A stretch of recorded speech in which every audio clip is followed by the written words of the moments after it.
চশমা এখন বনাবলৈ বহুত বেছি মেচিন আৰু কিছুমান মেচিন লাগে। প্ৰথম মই যেতিয়া কাম কৰিছিলোঁ এইটো কাম তেতিয়া বৰ্তমান গ্লাছ ভাঙিও গৈছিলে। এইটো মই লেন্সটো লগাই দিলোঁ। আচ্ছা, এইটো চোৱা, তাৰমানে মোৰ এটা চকু বেলেগ, এটা চকু বেলেগ, এটা চোৱা, এটা নীলা হৈ গ'ল, এটা নমস্কাৰ সকলোকে স্বাগতম জনাইছোঁ মোৰ অন্য এটা ভিডিঅ'লৈ। আৰু আজি বৰ্তমান আহিছোঁ এখন চশমাৰ দোকানলৈ। আৰু যিহেতু গৰম পৰিছে, চকুকেইটাক অকণমান হ'লেও শান্তি লাগে, তো গতিকে এখন ছানগ্লাছ ল'ম আৰু লগতে আচলতে চশমাবোৰ কেনেকৈ এছেম্বল কৰা হয় বা বনোৱা হয় তো আপোনালোকক অকণমান দেখাবলৈ প্ৰয়াস কৰিম। আৰু আমাৰ মৰাণৰে এখন দোকানলৈ আহিছোঁ। এই দোকানখনৰ নাম হৈছে ভাৰত অপটিকেল। তো দেখিছে ওপৰত চাইনবোৰ্ড লগা আছে আৰু এখন নতুন নগৰত আছে মৰাণৰ। তো আহক, কেনেকুৱা আছে ছানগ্লাছ বৰ্তমান আপোনাৰ ওচৰত কালেকশ্যন দেখাই দিছোঁ। তোমাৰ ভাল লাগে ন? অঁ, মোৰ কাৰণে অলপ নতুন, মানে খুব ধুনীয়া ডিজাইনৰ। এইটো চোৱা, এইটো মাৰ্কাৰী গ্লাছ বুলি কয়। আচ্ছা, খুব ভাল এইটো। অঁ, এইখন ন? দাম বৰ বেছি নহয়, 200 টকা মাত্ৰ। 200 টকা। আৰু এইটো হ'ল পলাৰাইজ ছানগ্লাছ বুলি কয়। আচ্ছা, এইটো খুব ভাল। এইখন বেয়া নালাগিব চাগে ন? তাৰমানে যিমান হেৰি কৰিলে এইটো স্কেচ নালাগে। আচ্ছা আচ্ছা, খুব ভাল। অঁ, এইটো স্কেচ নপৰে ন? এইটো গ্লাছৰ হয়। ইয়াৰ দাম কিমান? এইটো 750। 750 ন? লগাই চাওঁ। 300। এনেকৈ যে আপোনাৰ কিছুমান ডক্টৰে প্ৰেছক্ৰাইব কৰে যে, নাই, আমাৰ মেইন কামটো সেইটোৱে হয়, পাৱাৰ চশমা যিটো। পাৱাৰ চশমাটো আচলতে কেনেকৈ বনোৱা হয়, মানে কেনেকৈ ধৰণে আহে, বহুতে হয়তো নাজানিব পাৰে। তো মোৰ এটা ইউটিউব চেনেল আছে, তো গতিকে ইউটিউব চেনেলৰ দ্বাৰা যদি মানুহে অকণমান চশমাৰ বিষয়ে, মানে চশমাখনটো পিন্ধিবলৈ চবেই চকুৰ অসুখ হ'লে পিন্ধেই, কিন্তু চশমাখন কেনেধৰণে, এইবোৰতো ৰেডিমেড চাগে, এইবিলাক ছানগ্লাছবোৰ ৰেডিমেড, আৰু যোনবোৰ হেৰি এইবোৰ মানে আপোনাৰ ৰেডিমেড নহয় ন? সেইবিলাক ৰেডিমেড নহয়। তাৰমানে সেইবিলাক কি হয়, ডক্টৰে যেতিয়া প্ৰেছক্ৰাইব কৰে তেতিয়া সেই পেচেণ্টখন লৈ আমাৰ ইয়াত আহে আৰু তেওঁলোকে যিজনে বনাব, চশমাটো বনাব, তেওঁ এটা ফ্ৰেম পচন্দ কৰিব, যি তেওঁ যেনেকুৱা ধৰণৰ ফ্ৰেম লাগে। তো সেই ফ্ৰেমত আমি গ্লাছত কাটি ফিটিং কৰি দিওঁ। মানে যিবিলাক গ্লাছ আহে এই ধৰণৰ পেকিঙত আহে। এইটো ধৰা মই দেখাই দিছোঁ তোমাক গ্লাছটো। এইটো পাৱাৰটো ইয়াত লিখা আছে 0.25। ইয়াত পাৱাৰটো হৈছে 0.25। তো এই ধৰণৰ গ্লাছটো এনেকুৱাকৈ গোটাকৈ আহে। অঁ, তেনেকৈ গোলকৈ আহে ন? চাব পাৰি ন? চাব পাৰি। এনেকৈ ধৰণে আহে, এনেকুৱা ধৰণে আহে। এই গ্লাছতে ইয়াত পাৱাৰ আছে নেকি? ইয়াত পাৱাৰ, এইটো কিমান পাৱাৰ? এইটো 0.25। 0.25। পাৱাৰ লগা চশমা যদি পিন্ধে, আপোনালোকে হয়তো বহুতে দেখা নাই, তো কেনেধৰণে মানে বস্তুটো আহে।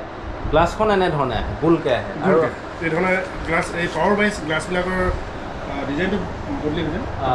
এইটো কিমান? এইটো অলপ শকত আছে। শকত আছে, অঁ, বস্তুটো পাৱাৰটো বেছি। পাৱাৰটো বেছি ন? আচ্ছা, এইখন আপুনি নিজে বনায়? আমি নিজে নবনাওঁ, এইটো আমি বনাই দিওঁ, তেওঁলোকে আমি খালি এইখন কাটি কিনি যেতিয়া পেচেণ্টজনে যেতিয়া ফ্ৰেম এটা পচন্দ কৰিব, আচ্ছা, তো সেই ফ্ৰেমৰ মতে গ্লাছখন কাটি আমি তাত ফিটিং কৰোঁ। আপুনি এই বস্তুটো ক'ৰবাত প্ৰশিক্ষণ ল'লে নে আগৰ পৰা আপুনি জড়িত এই বিষয়ত? কেনেকৈ ধৰণে? হয়, এইটো আগতে মই শ্বিলঙত আছিলোঁ। শ্বিলঙত? তাতে মই প্ৰশিক্ষণ ল'লোঁ আৰু তাতে প্ৰশিক্ষণ লোৱাৰ পিছত তাত বহুত বছৰ কাম কৰিলোঁ। কিমান বছৰ কৰিলে আপুনি? 16 বছৰ। আচ্ছা, 16 বছৰ অভিজ্ঞতা। 16 বছৰ অভিজ্ঞতা অন্তত মানে আজি নিজৰ ঠাইত আপুনি দোকানখন খুলিছে। তাৰপিছত ঘৰলৈ গুচি আহিলোঁ, এইখিনি এখন দোকান আৰম্ভ কৰিছোঁ। গতিকে আপোনালৈ মানে কি শুভেচ্ছা থাকিব আৰু আমাৰ দৰ্শকসকলৰ ফালৰ পৰা আশীৰ্বাদ থাকিব আপোনালৈ, যাতে আপোনাৰ যিটো নিজৰ মাতৃভূমিত আহি পুনৰ আপুনি নিজে যিখিনি কাম কৰি আহিলে, হাতৰ বিদ্যা লৈ আহিলে, সেইখিনি কোনো মৰণ নাই। গতিকে আজি আপুনি অকণমান এছেম্বল এটা কৰি দেখাওকচোন, কেনেকৈ আমাৰ দৰ্শকসকলে চাওক আচলতে চশমাখন কেনেকৈ বনায়। আচলতে এই ছানগ্লাছবোৰহে মানে ৰেডিমেড, যিবিলাক পাৱাৰ চশমা থাকে এইবোৰ চব মানে এনেকৈ আহে। এইবিলাক ফ্ৰেমবিলাক ধৰি লওক, এই বিভিন্ন ধৰণৰ ফ্ৰেম আহে। আচ্ছা, এইটো এটা ফ্ৰেম। এইটো ফ্ৰেমত, এই ফ্ৰেমত যে গ্লাছখন লাগি আহিছে, এইখন অৰ্ডিনেৰী নেকি? নহয়, এইটোত আমাৰ ডেমনষ্ট্ৰেশ্যন হয়। এইটো গ্লাছটো ইয়াত উলিয়াই কিনি, আচ্ছা, যিটো যিটো পাৱাৰ থাকে সেই পাৱাৰটো ইয়াত লগাই কিনি, মানে এইটো চাইজ জুখিবলৈ হয়, চাইজৰ কাৰণে হয়। আমাৰ কাৰণে ভাল হয়, তাৰমানে কি হয়, এইটো চাইজতে আমি গ্লাছখন কাটিম। আচ্ছা আচ্ছা আচ্ছা আচ্ছা আচ্ছা। এইটো এই ধৰণৰ বিভিন্ন ধৰণৰ কোৱালিটি যেনেকৈ থাকে, যেনেকৈ ব্ৰেণ্ড থাকে, সেইমতে তাৰমানে এই ডেমোটো সেনেকৈ। আচ্ছা আচ্ছা আচ্ছা, গম পালোঁ। তো মই আপোনাক ফ্ৰেম এটাত ফিটিং কৰি দেখাই দিম। ফ্ৰেম এটাত কেনেকৈ গ্লাছখন কাটে? আপোনাৰ মেচিনেদি কাটে নেকি? হয়, মেচিনেদি কাটে। গ্লাছখন মেচিনেদি কটা হয়, মেচিনেদি তাত পলিচ কৰা হয়। আচ্ছা, তাৰপিছত তাত ফিটিং কৰা হয়। মেচিনেদি। আমি এই ফ্ৰেম লৈ লৈছোঁ। এই ফ্ৰেমতে ফিটিং কৰি মই তোমাক দেখাই দিম। ঠিক আছে ঠিক আছে। এই গ্লাছখন মানে ইয়াত লাগি থকাখন পেলাই দিয়ে? এখন পেলাই দিয়ে, কাম নাই, এইটো কাম নাই। এইটো কাম নাই, ফ্ৰেমটো আহিবৰ কাৰণে এখন মানে দিছে। তাৰমানে এই ফ্ৰেমটো এবাৰ বিক্ৰী হোৱাৰ পিছত আৰু এই গ্লাছটো কাম নাই, আমি এইটো আমি পেলাই দিওঁ। ইয়াৰ ঠাইত আমি নতুন যিটো পাৱাৰ, যিটো পাৱাৰ লাগে সেইটো পাৱাৰ আমি ফিটিং কৰোঁ। তেতিয়াহ'লে প্ৰথমে আমি গ্লাছখন কাটি মেলি কোনটো মেচিনত কেনেকৈ বহাই আমি চাই লওঁ, তাৰপিছত মই এখন ছানগ্লাছ ল'ম। আছোৱে যেতিয়া নহয়? ঠিক আছে ঠিক আছে, ব'লক।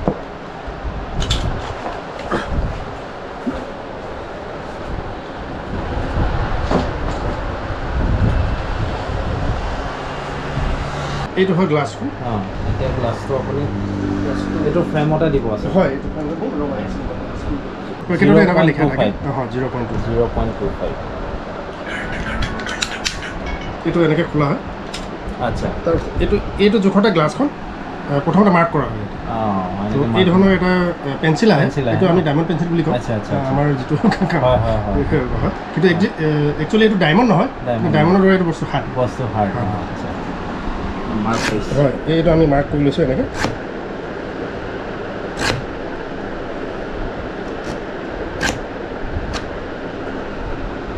এইটো মাৰ্ক হৈ গ'ল। আচ্ছা, এতিয়া এইটো আমি মেচিনত ইয়াৰ লগত এতিয়া এইটো মাৰ্ক হৈ গ'ল। হয়, এতিয়া আমি এইটো মেচিনত কাটিম। ব'লক মেচিনত কটা চাই লওঁ।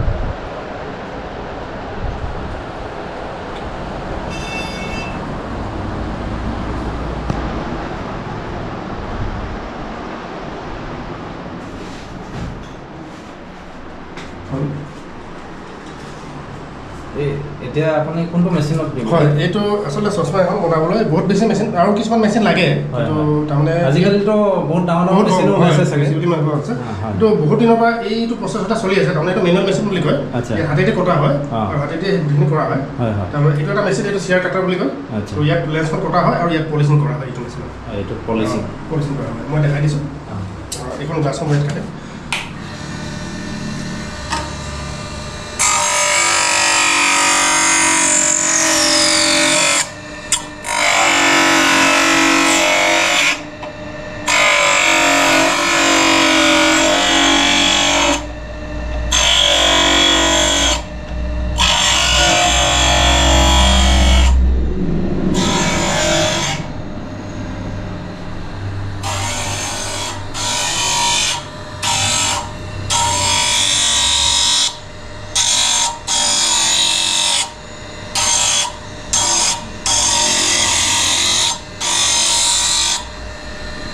এইটো হৈ গ'ল, এইটো কটা হৈ গ'ল। আচ্ছা, এই মেচিনটোত পানী দিব লাগে। আচলতে এইটো সাধাৰণ পানী আহে, যিটো পানী আমি ব্যৱহাৰ কৰোঁ ঘৰত। এই মেচিনটোত কোনো ধৰণৰ যে স্পেচিয়েল ৱাটাৰ লাগে সেইটো কথা নহয়। এইটো সাধাৰণ পানীতে কৰা হয়। এইটো নিজৰ সুবিধামতে বনাই লয় বহুতে, যিবিলাকে এইটো কাম কৰে। তো মই মোৰ সুবিধামতে এইটো বনাই লৈছোঁ। পানী এইটো তাৰমানে এইটো আই বি যিটো এটা কি বুলি কয় ড্ৰিপ দিয়া হয়, এই আই বি ছেটৰ পাইপ হয়তো। আচ্ছা, তো ইয়াত মই পানী দি, ইয়াত পানীটো আহিছে আৰু মেচিনটো মই অন কৰি দিছোঁ।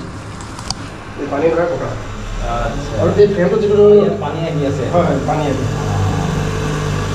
এই গ্লাছটো মই ইয়াত পলিচ কৰিম। পলিচ কৰাৰ পিছত মই ফাইনেল ফিটিং মই কাটাৰ দেখাইছোঁ।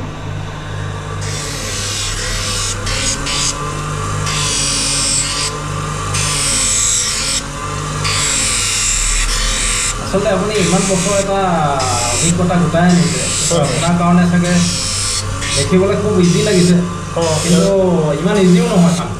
হয়, প্ৰথমতে অলপ অসুবিধা হয়। প্ৰথমতে মই যেতিয়া কাম কৰিছিলোঁ এইটো কাম, তেতিয়া বহুত ধৰণৰ গ্লাছ ভাঙিও গৈছিলে বনোৱাৰ সময়ত, আৰু য'ত মই কাম কৰি আছিলোঁ তেওঁলোকৰ পৰা বহুতো গালিও শুনিবলগীয়া হৈছিলে।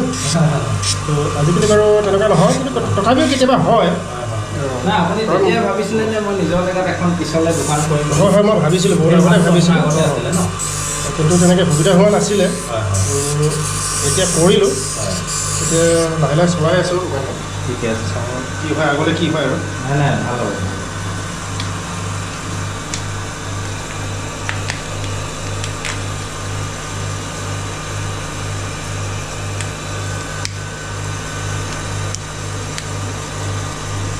এইটো হৈ গ'ল ফিটিংটো, খুব কম সময়ৰ ভিতৰতে এটা গ্লাছ ফিটিং হৈ যায়। এইটো এটা ছাইডত ফিটিং কৰিলোঁ। অঁ, তো আৰু এইটো ছাইডত ফিটিং কৰিবলৈ সেই সিমানে সময় লাগিব। তাৰমানে 10 মিনিটত এটা চশমা ফিটিং হৈ যায়। আচ্ছা 10-15 মিনিটত 10-15 মিনিটত এইটো যিটো ডেমনষ্ট্ৰেশ্যন গ্লাছ বুলি কয় আচ্ছা ডেমনষ্ট্ৰেশ্যনে লাগি আছে এইটো পাৱাৰ।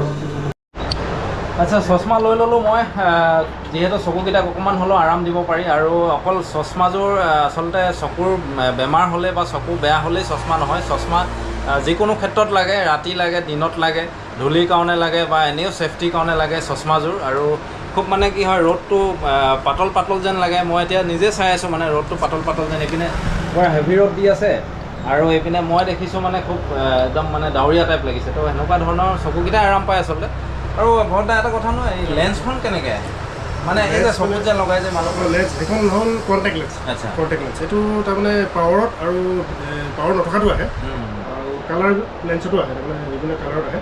আচ্ছা মই লেন্স এটা দেখাই দিয়কচোন লেন্স এটা দেখাই এই লেন্সটো চোৱা মই দেখাইছোঁ এইটো লেন্সটো কি এনেকৈ বটলত আহে নেকি এনেকুৱা বটলত আহে এনেকুৱা পেকিঙত আহে এনেকুৱা বিভিন্ন আজিকালিতো মাৰ্কেটত বহুত ধৰণৰ কণ্টেক্ট লেন্স আছে। এইটো মই এটা দেখাইছোঁ এইটো আৰিয়ানা হয় এইটো কচমেটিক লেন্স হয় কচমেটিক এইটো মই দেখাই দিছোঁ খুলি মানে এইবোৰ লেন্স অকল চকু বেয়া হ'ল বুলিয়ে নহয় এইটো তাৰমানে ষ্টাইলৰ কাৰণে তাৰমানে ফেশ্বনৰ কাৰণে নহয় ফেশ্বনৰ কাৰণে আচ্ছা এইটো লগালে চকু কালাৰটো এনেকুৱা হয় এইটো মই এটা লেন্স দেখাই দিছোঁ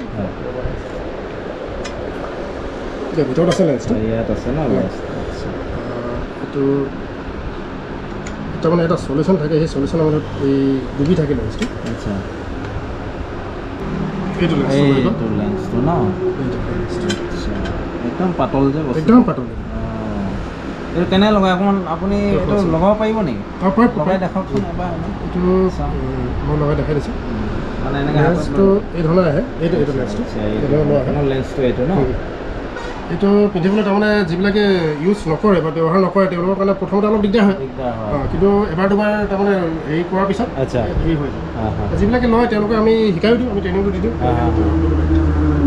চ' মই দেখাই দিছোঁ মই এইটো কাৰণে এখন আইনা লাগে আৰু লগাবলৈ তেনে সহজ বেছি বৰ কষ্টৰ কাম নহয় লেন্সখন এই ধৰণৰ লৈ ল'ব লাগে আঙুলি এইখনতো দিগদাৰ আছে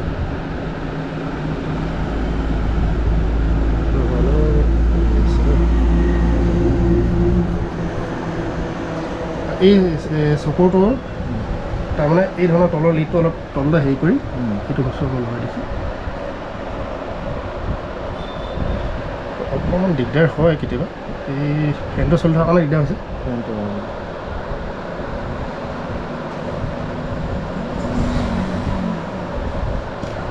এইটো মই লেন্সটো লগাই দিলোঁ আচ্ছা এইটো চোৱা তাৰমানে মোৰ এটা চকু বেলেগ এটা চকু বেলেগ এটা চোৱা এটা নীলা হৈ গ'ল এটা আচ্ছা এইটো তাৰমানে এই ফেশ্বনৰ কাৰণে লগাই তাৰমানে কালাৰ চকুৰ মানে এইটো পাৱাৰ থকাও পায় নেকি এইটো পাৱাৰ থকাও পায় কালাৰটো পায় আৰু ট্ৰান্সপাৰেঞ্চটো পায় আচ্ছা আচ্ছা মানে বগা থাকে এইটো মানে এতিয়া আপুনি যোনটো লগাইছে এইটো ফেশ্বনৰ কাৰণে আৰু যোনটো মানে চশমা হলনি এটা লেন্স লগাই সেইটো পাৱাৰ থকা সেইটো একদম প্লেন আৰু সেই পাৱাৰটো কালাৰটো আহে যদি পাৱাৰ লেন্সটো যদি কালাৰত লগাব বিচাৰে সেইটো পোৱা যায় বিভিন্ন ধৰণৰ বজাৰত আছে আপুনি ইমানখিনি কষ্ট কৰি দিছে দেই দৰ্শকসকলে চাই লওক বহুতে হয়তো দেখা নাই এনেকুৱা ধৰণে লগাব পাৰে বুলি সঁচাকৈ মই আগতে এজনক মানে দেখোঁ খুব মানে ধৰক লগোৱা দেখোঁ মই কি বস্তু কিনে খুলি দিছোঁ ঠিক আছে খুলিবলৈ সহজ তেনেকৈ হেৰি নহয় তাৰমানে কি হয় প্ৰথমতে অলপ দিগদাৰ হয় কিন্তু এবাৰ দুবাৰ ব্যৱহাৰ কৰাৰ পিছত তাৰমানে তেনেই সাধাৰণ হৈ যায় এইটো মই খুলি দিলোঁ এইটো